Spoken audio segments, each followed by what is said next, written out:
কাজ আপনাদের করতে হবে। আর সেটার জন্য কবে করবেন? সময় নির্বাচন আরও কিছুদিন যাক, বয়স হোক। বুদ্ধিমান মানুষের এগুলো কাজ নয়। বুদ্ধিমান মানুষের, সুমেধস মানুষের কাজ হচ্ছে যখন ভুল জানলেন ওই দিন থেকে ওটা সংশোধন করুন। জীবনে যতগুলা ভুল আছে, 10টা ভুল একসঙ্গে যদি প্রতিজ্ঞা করেন, একসঙ্গে আপনি সমস্ত ভুল থেকে মুক্ত হয়ে গেলেন। শুনুন, এর জন্য আপনাকে 4টি আইন পালন করতে হবে, আর 4টি ভগবত ভক্তি দৃঢ় করার জন্য নিয়ম পালন করতে হবে। যেমন আজ সারা বিশ্বে ভাগবতের অনুসরণে, বেদাদি শাস্ত্রের অনুসরণে আমাদের 4টি নিয়মের উপরে এই আন্তর্জাতিক কৃষ্ণ ভাবনামৃত সংঘ চৈতন্য মহাপ্রভুর আদর্শ সারা বিশ্বে প্রচার করছে। তার মধ্যে এই 4টি আদর্শের প্রথম,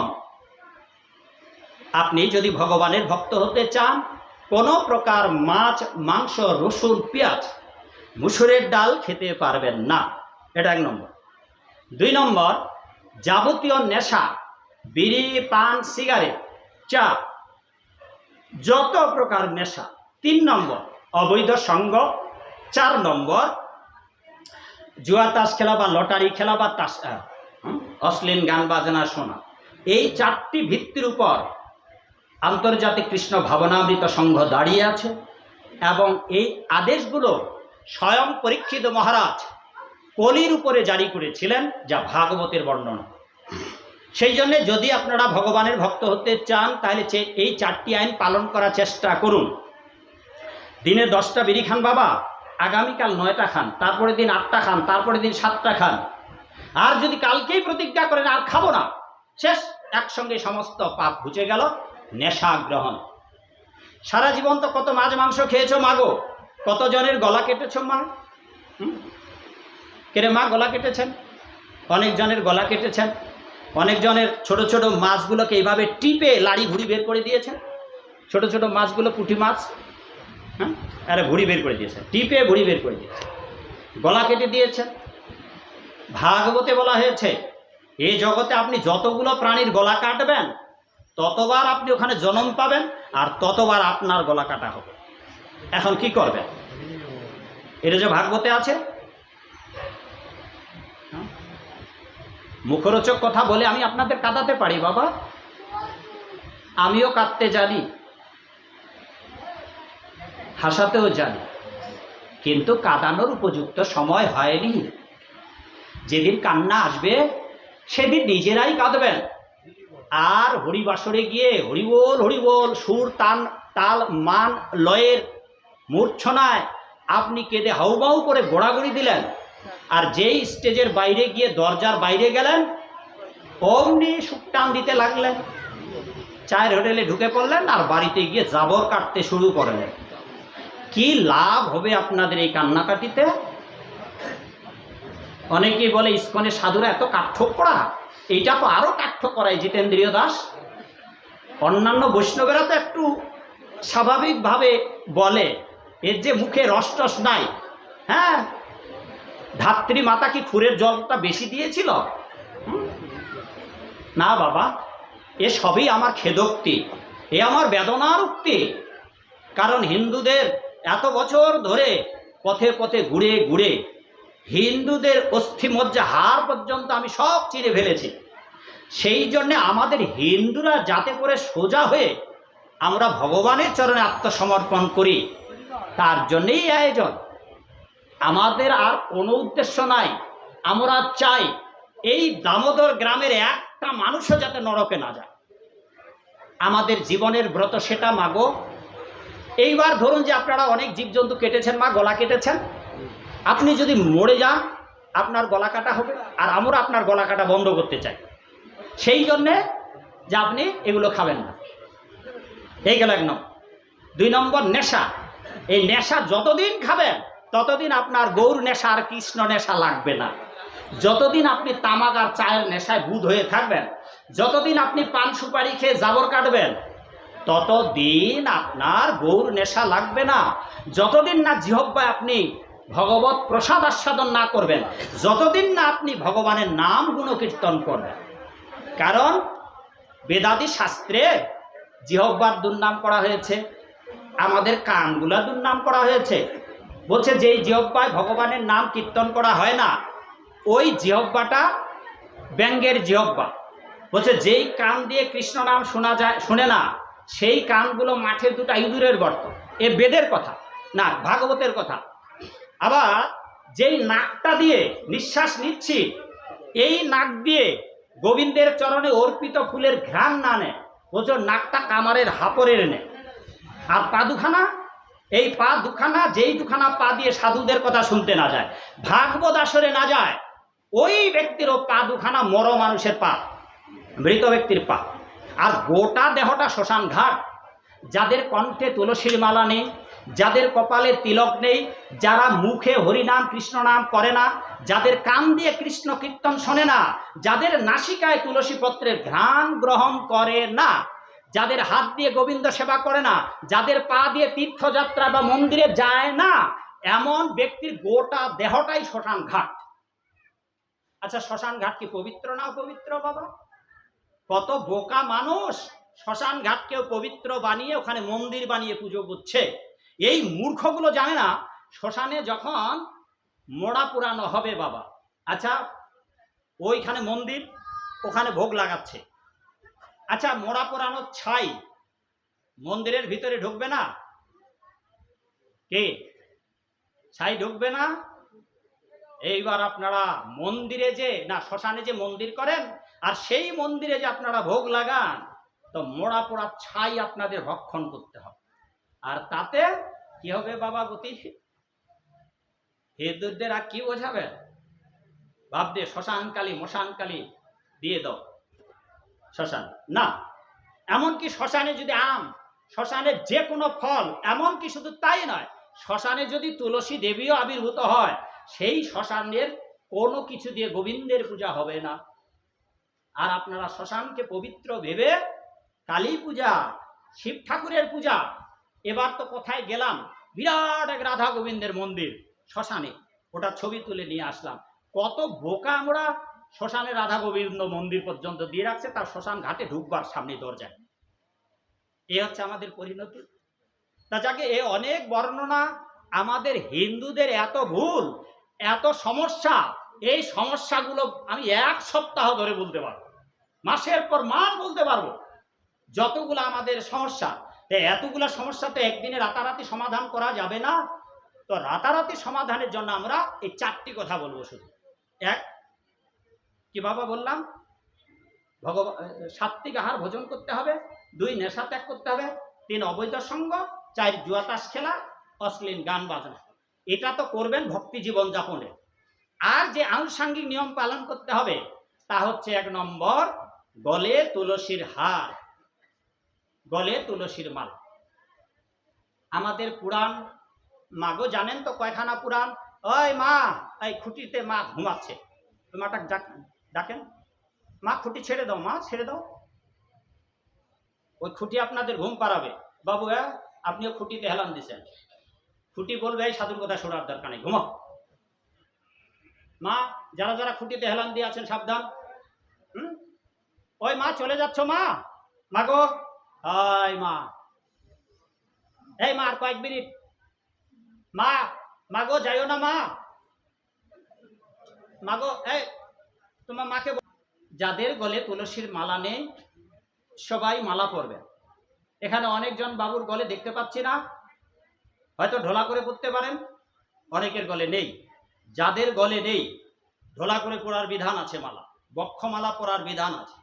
নিজেদের হিন্দু বলে পরিচয় দেওয়ার জন্য যদি লজ্জা লাগে 2 নাম্বারই করেন, 14 নাম্বারই করুন, অসুবিধা নেই। গলায় মালা পরুন, এইরকম টাইট করে যদি পড়তে না পারেন, আমাদের মতো বেশরম যদি না হতে পারেন, অন্তত ভোলা করে মনে রাখবেন 1 প্যাচ মালা পরা যাবে না, 2 প্যাচ করে করতে হবে, 1-এর অধিক করতে হবে। 2 প্যাচ 3 প্যাচ যতগুলা ধরে। এইরকম ওজোর আপত্তি করবেন না যে বাবা আমরা অমুক ঠাকুরে দীক্ষিত, আমাদের ভগবান অমুক, আমাদের মালা টালা লাগে না। স্বয়ং ভগবান নারায়ণের গলে তুলসীর মালা আছে। এই যে পাতাগুলো দেখতেছে তুলসী ফুল মঞ্জরি সমেত ভগবান নারায়ণের গলে দোদুল্যমান, আদিকাল থেকে তুলসীর মালা নারায়ণের গলে। যারা হিন্দু ঘরে জন্ম নিয়ে বলছে আমার মালা টালার দরকার নাই, মালার বড় জ্বালা রে, পাঞ্জাবিওয়ালা রে, মালা পরে শালা, কর জপে ভাই, মন ঠিক থাকলে আর কিচ্ছু দরকার নেই, তাদের জন্য এইগুলা বজ্র কথা বলছি। স্বয়ং ভগবান নারায়ণের গলে তুলসীর মালা আছে, অতএব আপনাদের সবাইকে তুলসীর মালা পরতেই হবে। যদি বলেন আমি পরব না, দগ্ধা কোপাক নিনা হরে, হেতুকা পাপ দগ্ধা কোপাক নিনা হরে, কেউ যদি বলে কেন মালা পরবো, আমি পরবো না, সেই পাপে হরির কোপাক নিতে যমদূতের আগুনে তাকে পুড়ে মরতে হবে। সেটাও এই বইটাতে লেখা আছে। কোথায় যাবেন? আর মরবার পর বিচার আপনার ঠাকুর দাদা করবে না, মরবার পর ওম নমঃ শিবায় করবে না।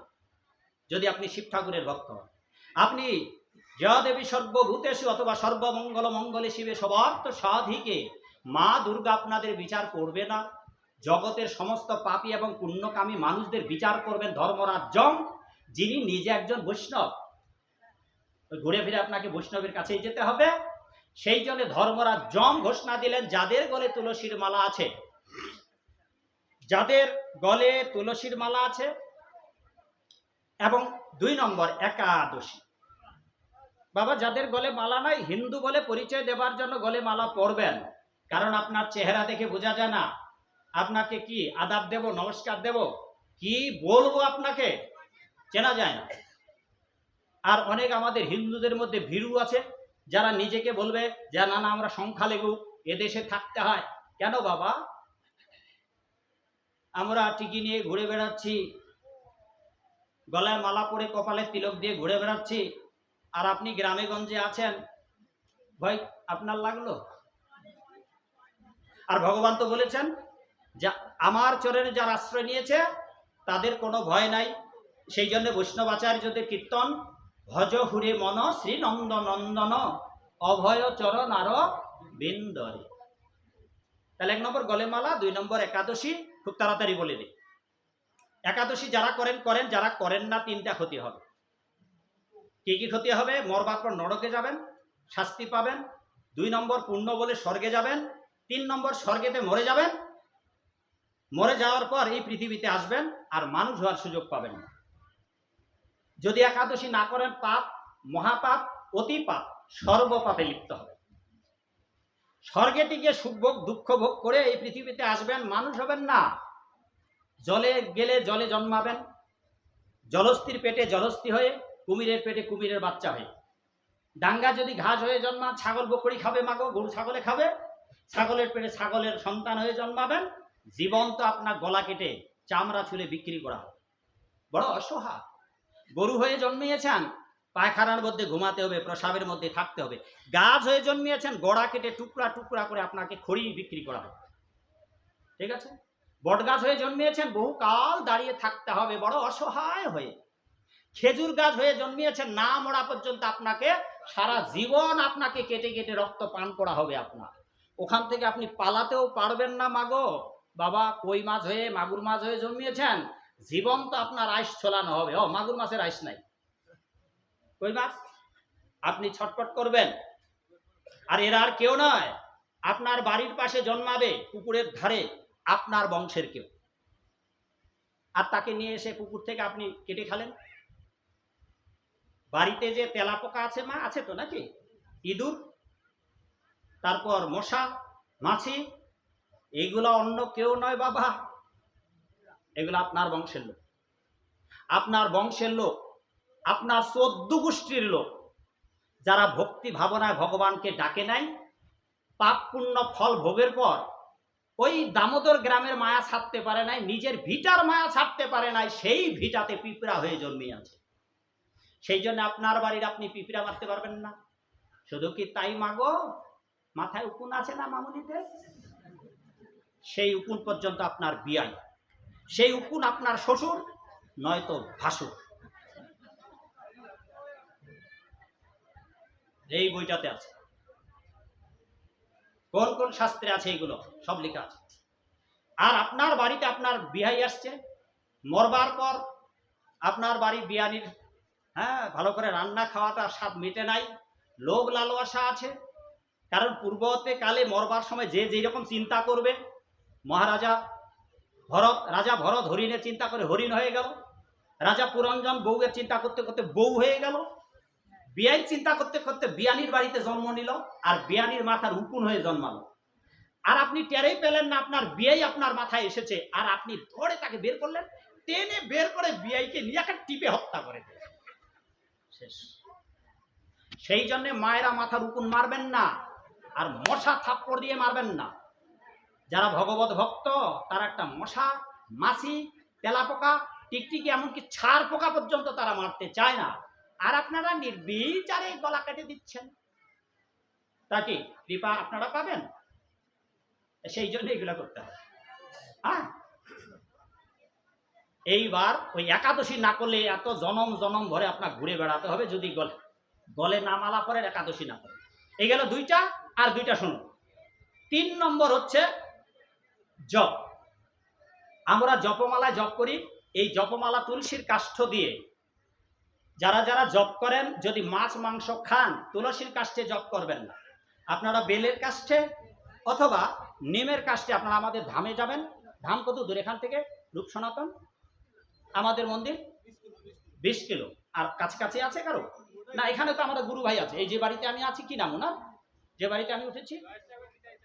হ্যাঁ, দয়ার সাগর। দয়া করে তোমার বাবা জগৎবাসীকে আছে এখানে। তোমার বাবা কই আছে? তো আচ্ছা, ঠিক আছে ঠিক আছে। তা এমনি ডাক নাম কি বাবা? দীপঙ্কর বাবু। ওনার কাছে মালা চাইলে 3 নম্বর মালা। যারা মাছ মাংস খান তারা নিম অথবা বেলের কাষ্ঠে জপ করবেন, তুলসীর কাষ্ঠে জপ করবেন না। আর যাদের দীক্ষা শিক্ষা মন্ত্র হয়েছে, যদিও শিক্ষা বলতে কোনো মন্ত্র নেই, যারা এগুলো জানেন না, তা সত্ত্বেও আপনারা যারা নিয়েছেন, দীক্ষা নেওয়ার পরে যারা মাছ মাংস খান, চা পান বিড়ি খান, আজ থেকে আপনারা বীজ মন্ত্র জপ করবেন না। সর্বনাশ তো হয়েই গেছে, আর যতটুকু বাকি আছে ওটাও হবে। সেই জন্য 3 নম্বর এই কাজটা করবেন। এইটা জপ করে মাছ খান, মাংস খান, যা খান হাড়গোড়। চৈতন্য মহাপ্রভু এই কলিজীবের এই জপিতে জপিতে যবে প্রেমাঙ্কুর হবে, সাধ্য সাধন তত্ত্ব বুঝিবে তবে। আর গুরু প্রদত্ত বীজ মন্ত্র আপনাদের দিয়েছে, আর আপনারা মাছ মাংস খাচ্ছেন, চা পান বিড়ি খাচ্ছেন, ওই বীজ আপনাদের নষ্ট হয়েছে। বীজ জপ করলেও কোনো কাজেই হবে না। সেই জন্য যুগের যুবধর্ম উদ্ধারের জন্য আপনাদের এই জপমালায় জপ করতে হবে। এই জপ কেবল টিকিধারী বৈরাগীদের জন্য অনুমোদিত নয়, সকল সনাতনীদের জন্য। স্বয়ং দেবী নারায়ণী, লক্ষ্মী দেবী যেই মালায় জপ করেন, আমাদের মালাগুলো কিসের বাবা? তুলসী কাষ্ঠে। আর মা লক্ষ্মী দেবীর যে জপমালাটা, ওই মা গো, এটা মা ঘুমাচ্ছে, মা ঘুমাবে না, মা এই তো শেষ মা গো। জয় মায়ের নিদ্রা কি হরি বল। এই মা জেগে উঠো, নাইলে কিন্তু নরকে নিয়ে যাব। ওই যে ওখানে একটা বাবাকে নরকে নিয়ে গিয়েছিলাম, ওরে বাবা যেন জীবন্ত বেঁচে থেকেও নরক যন্ত্রণা ভোগ করলো, ওটাও আমার দুর্নাম হলো। কি বলবো তাহলে আমি আপনাদের? বাবার কাছে অনুমতি নিয়ে বললাম যে বাবা কিছুক্ষণের জন্য ভালো যাবে, ও কালো যাবে, খাইবে আপনো। দয়া করে সাধু না হতে পারলেও সাধুদের নিন্দা করবেন না বাবা। জগতে সকল পাপের ক্ষমা পাবেন, সাধু নিন্দার ক্ষমা নেই, যদি ওই সাধুর কাছে আপনারা ক্ষমা না চান। এই জপমালায় জপ করেন মহালক্ষ্মী, মা লক্ষ্মী। এই জপমালায় জপ করেন বাবা শিব। শিবের জপমালাটার তৈরি হচ্ছে পদ্মবীজের গুটিকায়, মা লক্ষ্মীর জপমালাটা তৈরি স্বর্ণের গুটিকায়, আর সাধুদের জপমালা তুলসীর গুটিকায়। ঠিক আছে, এটা 3 নম্বর। 4 নম্বর, এইটা বড় জটিল, এইটা কঠিন। এই 4 নম্বর সিঁড়িটা যদি আপনারা পার হয়ে যেতে পারেন বাবা, তবে আপনাদের দিব্যানন্দে, চিদানন্দে, মহানন্দে সেই ভগবান দামোদর, যেই গ্রামে আপনারা বাস করেন, সেই দামোদরের লোকে ফিরে যাবেন। এই জগতে ন গর্তানি বদ্ধতে তদ্ধাম পরমং মম। এই জগতে আর কোনোদিন আসতে হবে না। ঠিক আছে, তাহলে 1 নম্বর সেটা কি। 4 নম্বরটা, যা বাজারে গিয়ে কিনে আনবেন বাবা, এমন জিনিসই আপনারা কিনে নিয়ে আসবেন যাতে করে ভগবানকে নিবেদন করা যায়। তার মানে 4 নম্বর কাজটা ভগবানকে নিবেদন করে ভগবত প্রসাদ।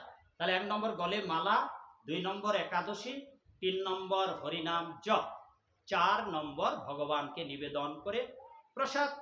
আর যদি ভগবানকে নিবেদন করে ভগবানকে নিবেদন করে প্রসাদ ভোজন করেন তাহলে বৈকুণ্ঠে চলে যাবেন। আর যেদিন মারা যাবেন বাড়িতে আপনার 2 জন ভগবানের ভক্ত নিতে আসবে। এদের নাম দুটো বলে দেই, সুশীল, পুণ্যশীল। শঙ্খ চক্র গদা পদ্ম নিয়ে আপনার বাড়ির দরজায় আসবে আর আপনাকে মুহূর্তের মধ্যে অনন্ত কোটি ব্রহ্মাণ্ড পরিভ্রমণ করে বিরজা ভেদ করে আপনাকে বৈকুণ্ঠে নিয়ে যাবে। বয়স হবে আপনার চেহারার বয়স হবে 15 বছর। বাবারা সবাই 15 বছর হবে, হাত হবে 4খানা, আর 4খানা হাতে শঙ্খ চক্র গদা পদ্ম থাকবে। মায়েদের হাত হবে লক্ষ্মী মায়ের মতো আর দেখতে হবে লক্ষ্মীর মতো, বাবারা হবে নারায়ণের মতো। বয়স হবে 15 বছর। এই বেদনার জগতে আর কোনোদিন আসতে হবে না, কোনোদিন বুড়াবুড়ি হতে হবে না, কোনোদিন হেয়ার স্টাইল করার লাগবে না, কোনোদিন দাঁতও ভাঙবে না, চুলও পাকবে না, কোনোদিন সাত বাবা হতে হবে না, চান্দু বাবা হতে হবে। এই যে বাবার নাই, ওই যে পাশে বাবারও নাই, এরকম হওয়ার লাগবে না। 15 বছর বৈকুণ্ঠে গেলে 15 বছর, আর গোলক বৃন্দাবনে গেলে রাখাল বালকদের মতো ছোট ছোট ছেলে পেলে হয়ে থাকবে। ভগবান শ্রী গোবিন্দ যেভাবে বৃন্দাবনে লীলা করেছিলেন, কিন্তু গোলক বৃন্দাবনে বড় মুশকিল। আগে বৈকুণ্ঠে যাওয়ারটা অধিকার লাভ করুন, তারপর গোলক বৃন্দাবনের ভাবনা। সেই জন্যে অনেক সাধু সন্তরাই গোলক বৃন্দাবনের কথা বলেন, কিন্তু আমরা গোলক বৃন্দাবনের কথা এই জন্যই বলি না, কারণ সমাজে আমাদের সামনে যারা থাকেন, ইংরেজিতে একটা প্রবাদ আছে, মুখ দেখলেই যায় চেনা, face in the index of the mind. সুতরাং আপনারা গোলক বৃন্দাবনে যাবার উপযুক্ত নন অধিকাংশ মানুষ। আমরা এই জন্য আপনাদের বৈকুণ্ঠে নিয়ে যাবার জন্য চেষ্টা করছি। আগে বৈকুণ্ঠে যাবার উপযুক্ত হন, তারপর আপনি ধীরে ধীরে ধীরে ধীরে আরো উন্নত জায়গায় গিয়ে আপনি গোলক বৃন্দাবনে যাবার যদি নিজে যোগ্যতা অর্জন করেন তবেই হবে। এবার এই চারটি যদি 8টি নিয়ম পালন করেন, আগে বলেছিলাম বাবা 4টি, যে আমিষ খাওয়া যাবে না, নেশা বর্জন, ওখানে 4টি, আর এখন 4টি। এই চারটি যদি 8টি নিয়ম পালন করেন তাহলে ভগবান আপনাদের মহান পুরস্কারে পুরস্কৃত করবেন। এবার আর কয়েক মিনিট আছে, এই পুরস্কারের ঘোষণা দিয়ে আজকের আলোচনা বিশ্রাম দেওয়া যাবে। চলুন একটা আজ থেকে কয়েকশো বছরের পুরানা কাহিনী, প্রায় 300 বছর, 250-300 বছরের পুরানা কাহিনী নতুন করে আপনাদের কাছে বলি। অনেক মানুষ আমার মিডিয়ায় কথা শুনেছেন, যদি এই কাহিনী শুনে থাকেন আজও নতুন করে শুনুন, আবার শুনুন, আর যারা শোনেননি তারা শুনুন। রাজা বিক্রমাদিত্যের নাম অনেকেই নাও জানতে পারেন, কিন্তু তার জামাতার নাম নিশ্চয়ই তো জানেন। কালিদাসের নাম শুনেছেন মাগো? কালিদাস পণ্ডিত। কথিত আছে যে এই কালিদাস পণ্ডিত তিনি তার পাণ্ডিত্যে সকল প্রশ্নের উত্তর দিয়ে রাজা বিক্রমাদিত্যের পরমা সুন্দরী কন্যাকে পরাস্ত করে বিবাহ করেছিলেন এই দরিদ্র ব্রাহ্মণ। চলুন আমরা সেই রাজা বিক্রমাদিত্যের রাজত্বের কালের একটা কাহিনী শুনি। রাজা বিক্রমাদিত্য তখন রাজা, রাজ্যের তখন অনেক অরণ্যপূর্ণ ছিল। মহাভারতে, রামায়ণে, পুরাণাদিতে রাক্ষসের অনেক গল্প আমরা জানি। পুতনা, হিড়িম্বা, শূর্পণখা, কত রাক্ষসের গল্প আমরা শুনেছি। আজও আমরা একটি মজার রাক্ষস আর রাক্ষসীর 2 স্বামী স্ত্রীর কাহিনী শুনব, যে কাহিনীর মধ্য দিয়ে আমরা একটা তত্ত্ব ও উপাত্ত জানব, তথ্য জানব। রাক্ষসী গভীর অরণ্যে গল্প করছে। রাক্ষসী তার স্বামী রাক্ষসকে বলছে, ও গো স্বামী, আমার মনে বড় স্বাদ হয়েছে। বলছে, কি গো বউ? বলে, আমার মানুষের মাথা খেতে ইচ্ছা হয়েছে। কি বলতে চাও? আরে বউ, প্রতিদিন তো মানুষের মাথা খাও, আজকে আবার নতুন করে বলতেছো মানুষের মাথা খেতে ইচ্ছা হয়েছে? বলে, হ্যাঁ, আজকে নতুন মানুষের মাথা খেতে ইচ্ছা হয়েছে। বলে, কার মাথা? বলে, আমাদের দেশের যে প্রাইম মিনিস্টার রাজা বিক্রমাদিত্য, তার মাথাটা খেতে ইচ্ছে হয়েছে। রাক্ষস শুনে বললেন, রে বউ, দেশের রাজা আর তার মাথা কি অত সহজ? সাধারণ পাবলিকের মাথা তো ধরে ধরে নিয়ে আসে খাই জঙ্গলে বসে, আমাদের ভয়ে জঙ্গলে কেউ ঢুকতে পারে না, আর তুমি কিনা খেতে যাচ্ছ রাজার মাথায়, কত কঠিন ব্যাপার। বউ বায়না ধরেছে, তোমাকে যে কোনো ভাবেই আমার রাজার মাথা ছাড়া আর কিচ্ছু চাই না, আজ আমি আমার রাজার মাথা চাই। তা মায়েদের তো বায়না করার অভ্যাস আছে, স্বামীর সঙ্গে অভিমান। অভিমানিনীর মান ভাঙানোর জন্য রাক্ষস বলছে, ওগো বউ, ঠিক আছে ঠিক আছে, দেখি রাজদরবারে যাই, চেষ্টা করে আসি। এবার বউকে সান্ত্বনা দিয়ে রাক্ষস রাজার দরবারে উপনীত হয়েছেন। আর রাজার দরবারে উপনীত হলে হঠাৎ রাজদরবারে, যেখানে রাজামশাই সংসদ সভাসদ বসিয়েছেন, প্রজারা ভয়ে রাক্ষসকে দেখে পালিয়ে গেছে। ওদিকে রাজসভায় ছিল 9 জন পণ্ডিত। এটা ইতিহাস সাক্ষ্য দেয়, রাজা বিক্রমাদিত্য রাজসভায় নবরত্ন পণ্ডিত ছিলেন। যে 9 জন পণ্ডিতের শ্রেষ্ঠ পণ্ডিত তার জামাই কালিদাস। এই 9 পণ্ডিত কিন্তু মা রাক্ষস থেকে ভয়ে পালায় নাই। রাজামশাই রাক্ষস এলে রাক্ষসকে জিজ্ঞাসা করেছেন, কেন কেন আপনি হঠাৎ এই রাজসভায় উপনীত হয়েছেন? রাক্ষস বলছেন, রাজামশাই, আমি আপনার দেশের সীমান্তের মধ্যে গভীর অরণ্যে বসবাস করি, আপনার দেশের জঙ্গলেই থাকি, সেই অধিকারে আমি দেশের আপনার নাগরিক। এই জন্যে আপনার অনুমতি ছাড়াই আমি আপনার রাজসভায় প্রবেশ করেছি। দয়া করে আপনি আমায় ক্ষমা করবেন। আর যদি আপনার অনুমতি পাই, তবে আমি আপনার কাছে 4টা জিজ্ঞাসার জন্য এসেছি, 4টা প্রশ্ন করব। রাজামশাই ভাবলেন, এসেই তো গেছে, তা রাক্ষস মানুষ।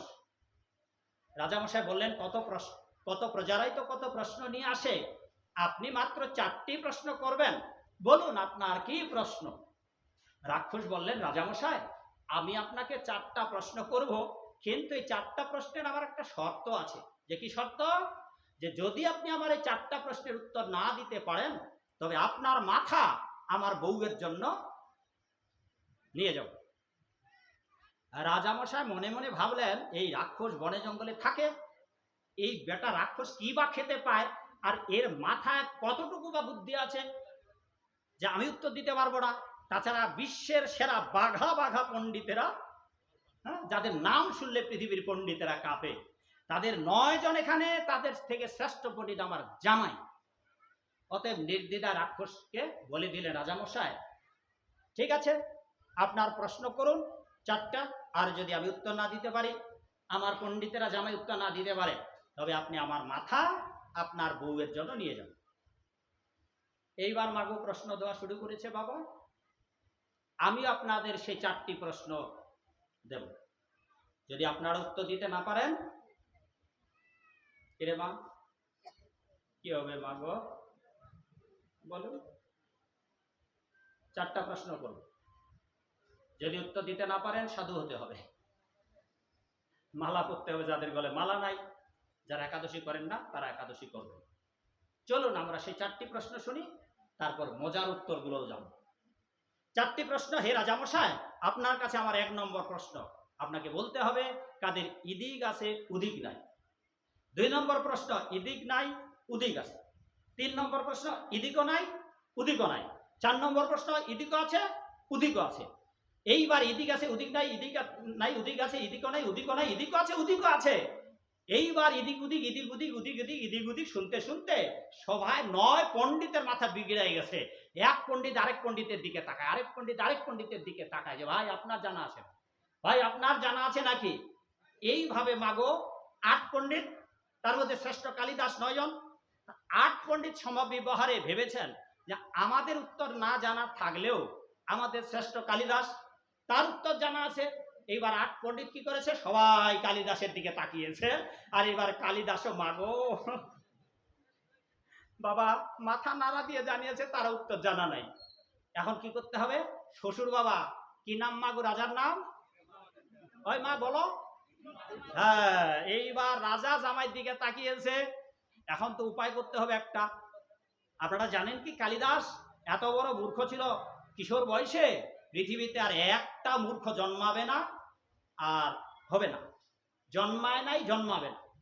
এত বড় মূর্খ ছিলেন। দরিদ্র ব্রাহ্মণের ছেলে, সংসার নির্বাহের কোনো উপায় ছিল না, তাই জঙ্গলে ছোটবেলা থেকেই খড়ি কেটে কাঠ কেটে বাজারে বিক্রি করে সংসার নির্বাহ করত।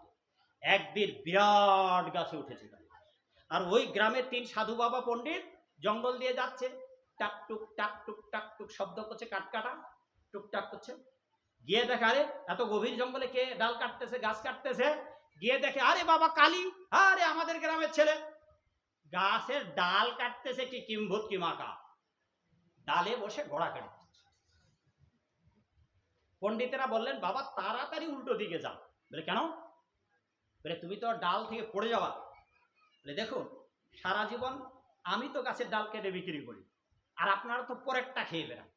সাধু মানুষ যার সবকিছু হয়েছে পণ্ড, সেই তো পণ্ডিত। কত ধানে কত চাল, এই গাছে উঠে খড়ি বিক্রি করে মাথায় নিয়ে বাজারে বিক্রি করতেন, তবেই বুঝতে পারতেন। বারবার বোঝালেন কালিদাসকে যে বাবা তুমি ওদিকে যাও।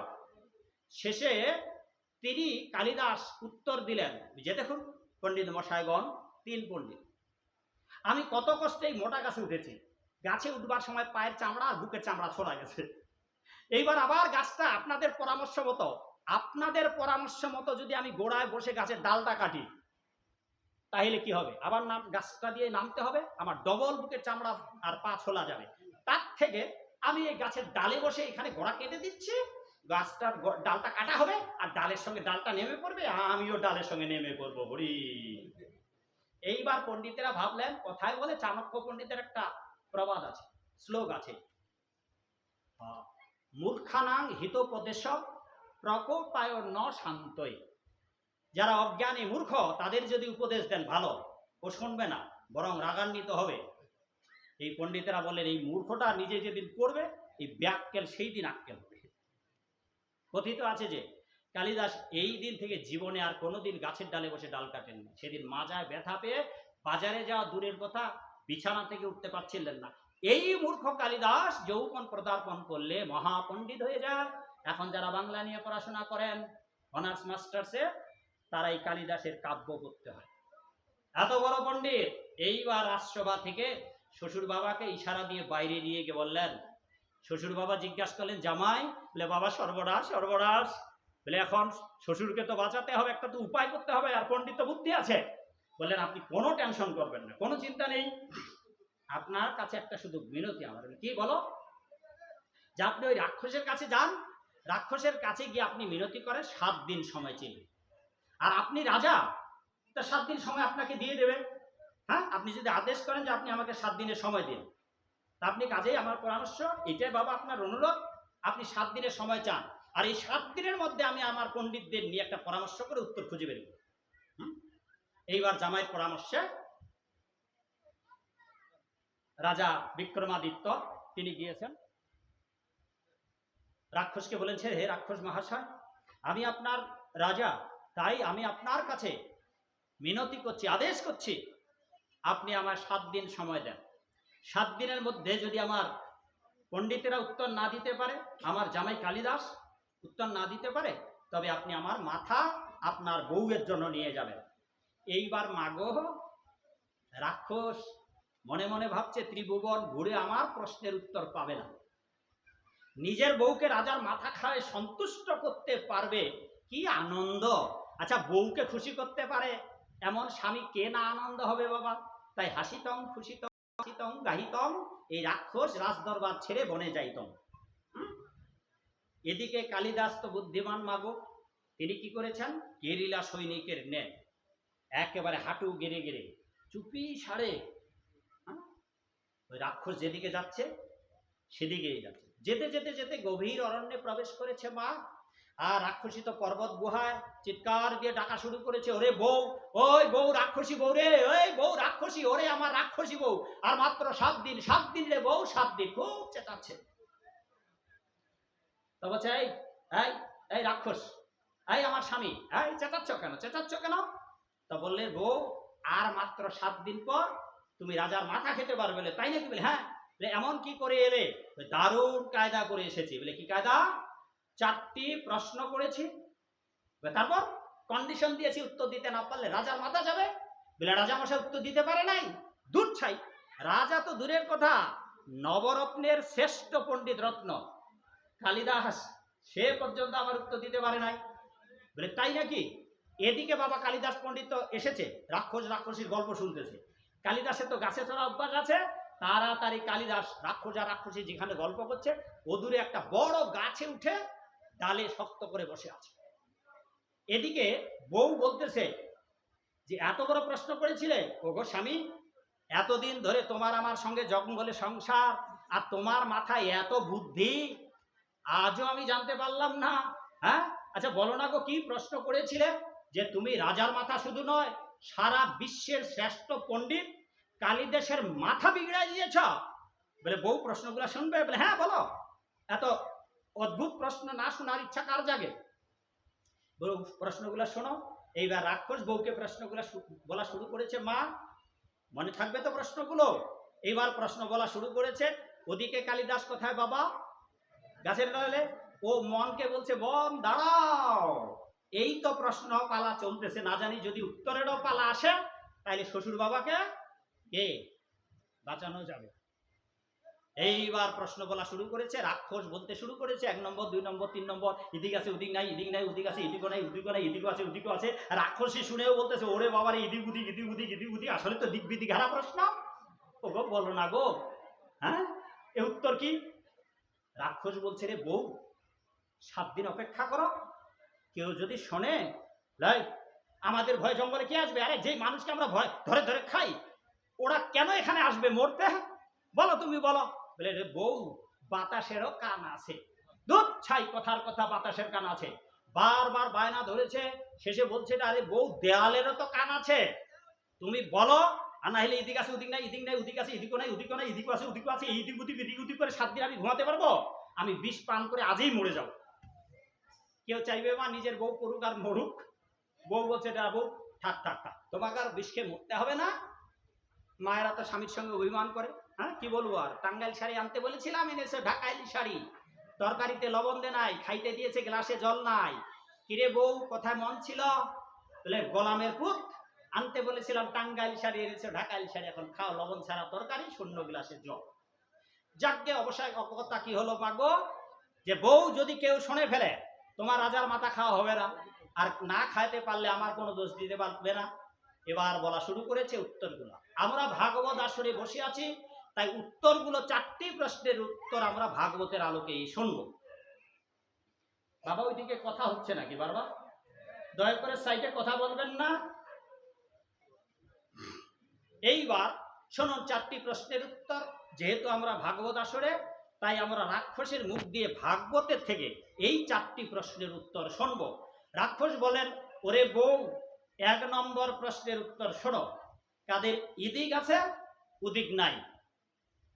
এই জগৎ সংসারে যারা স্ত্রী পুত্র পরিবার পরিজন শ্বশুর শাশুড়ি বিয়াই বিয়ানি কুটুম্ব ভরণেন, হ্যাঁ কেবল সংসার নিয়ে কুটুম্ব ভরণ খাওয়া দাওয়া নিয়েই ব্যস্ত, দিন রাত হ্যাঁ নিজের ইন্দ্রিয় তর্পণ বাসনাতেই ব্যস্ত, সংসারের ঘানি টানতেই ব্যস্ত। এই রকম যারা, হে রাক্ষসী, তাদের ইদিক আছে ওদিক না। হ্যাঁ রাক্ষসী বলছে, দারুণ উত্তর তো। এবার 2 নম্বর, ইদিক নাই ওদিক আছে। হে রাক্ষসী, যারা ঋষি পুত্র, যারা স্ত্রী পুত্র ছেড়ে না, যারা ব্রহ্মচারী, যারা সন্ন্যাসী, বাবা মার ভালোবাসা, ভাই বোনের ভালোবাসা, জন্ম ভিটার ভালোবাসা ছেড়ে হা কৃষ্ণ গোবিন্দ বলে যারা সন্ন্যাস বা ব্রহ্মচর্য অবলম্বন করে মঠবাসী হয়ে দেশান্তরী হয়ে কৃষ্ণ নাম হরিনাম প্রচার করছে, এমন যারা সর্বহারা ভিখারি, এদের ইদিক নাই ওদিক আছে। 2 নম্বর। 3 নম্বর, ইদিকও নাই উদিকও নাই। এই পৃথিবীতে 4 লক্ষ মানুষ প্রজাতি আছে। পুরাণ শাস্ত্রের বর্ণনা অনুসারে মনুষ্যকুলে আসবার আগে 80 লক্ষ প্রজাতি আমরা পরিভ্রমণ করেছি। এই যত গাছগাছালি, পাকপাকালি, খেচর ভুচর নিশাচর উভচর জলজ সেদজ অন্ডজ, এই কথাগুলোর অনেকে হয়তো অর্থ বুঝবেন না, তবু আজ বলবো না, ব্যাখ্যা দিই। সমস্ত প্রজাতি পরিভ্রমণ করে 4 লক্ষবার আমরা মানুষ জন্মিয়েছি। তাদের মধ্যে ভাগবতে যে বর্ণনাগুলো অসভ্য অর্ধসভ্য জাতিগুলোর নাম হুল, পুলিন, খাস, আভির, এ ভাগবতে নামগুলো আছে। আজও যে অস্ট্রেলিয়া আফ্রিকার গভীর অরণ্যে বসবাস করছে, যারা জীবনে কাপড় চুপড় পরে না, নগ্ন বেশে, সমস্ত মানুষ স্বামী স্ত্রী শ্বশুর শাশুড়ি বিয়াই বিয়ানি সবাই উলঙ্গ, তারা কাপড় পরে না, তারা স্নান করে না, তারা জঙ্গলে যা পায় তাই খায়, তারা ডাল ভাত রান্না করে ভাত রান্না করে খেতে হবে তা জানেই না। মরবার পর কি হবে ইহকাল পরকাল সম্বন্ধে তাদের কোনো ধারণা নেই। অতএব হে রাক্ষসী, এইরকম যারা, এদের ইদিকও নাই। বেদ, বেদ বুঝেন তো, বয়জফলা আকার ধ বেদ, এদেরকে সেইভাবে তুলনা করা হয়েছে অনেকটাই। এখন অনেকেই সভ্য হচ্ছে। তারপর এটা কত নম্বর গেল বাবা? 3 নম্বর। 4 নম্বর, এই 4 নম্বর উত্তরটা জন্যই এত বড় লম্বা গল্পটা শোনাচ্ছি বাবা।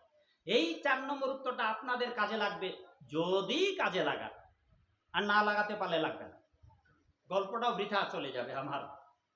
এখন এই 4 নম্বর উত্তর, হে রাক্ষসী, এই সংসারে থেকে স্ত্রী পুত্র পরিবার পরিজনের ভরণ পোষণও করছে, সংসারের ঘানিও টানছে, ব্যবসা বাণিজ্য সব কিছুই করছে, আর ওই সংসারে ঝামেলার মধ্য দিয়েও যারা গোবিন্দের আরাধনা করছে,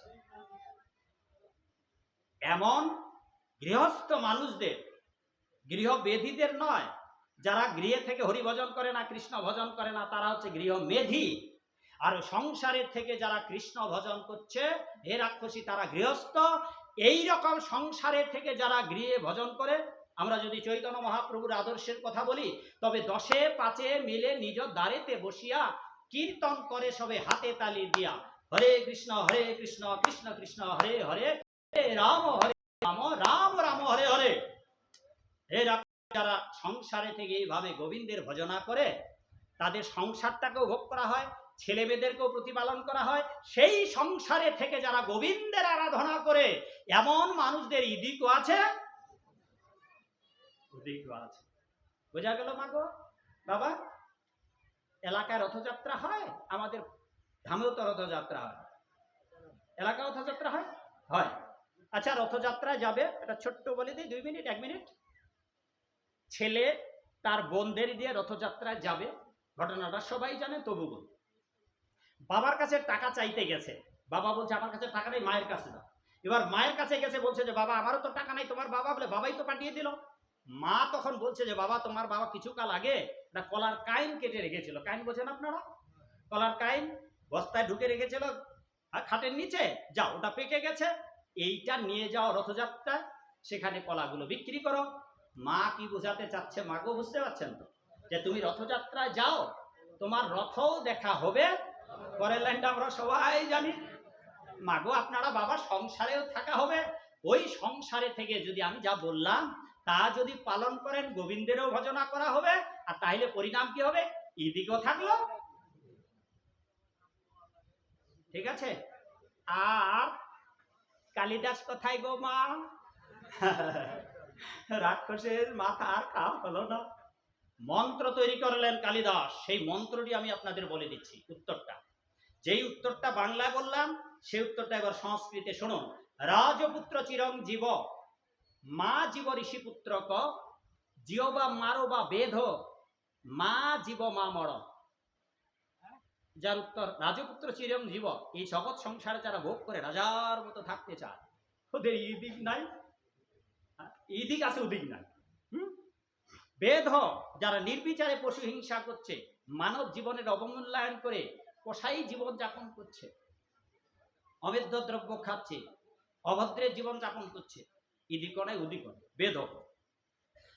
ঋষিপুত্র ক, যারা ব্রহ্মচর্যী সন্ন্যাস নিয়ে দেশান্তরী হয়েছে, আর যারা ভগবত ভক্ত সংসারে থেকে। বাবা বাবা, এই যে গ্রন্থগুলোর কথা প্রথমেই বলেছিলাম, মৃদঙ্গের ন্যায়, আপনারা চাইলে এগুলো নিতে পারেন, যদিও আপনাদের অনেকের আপত্তি থাকে, নেওয়ার দরকার নাই বাবা।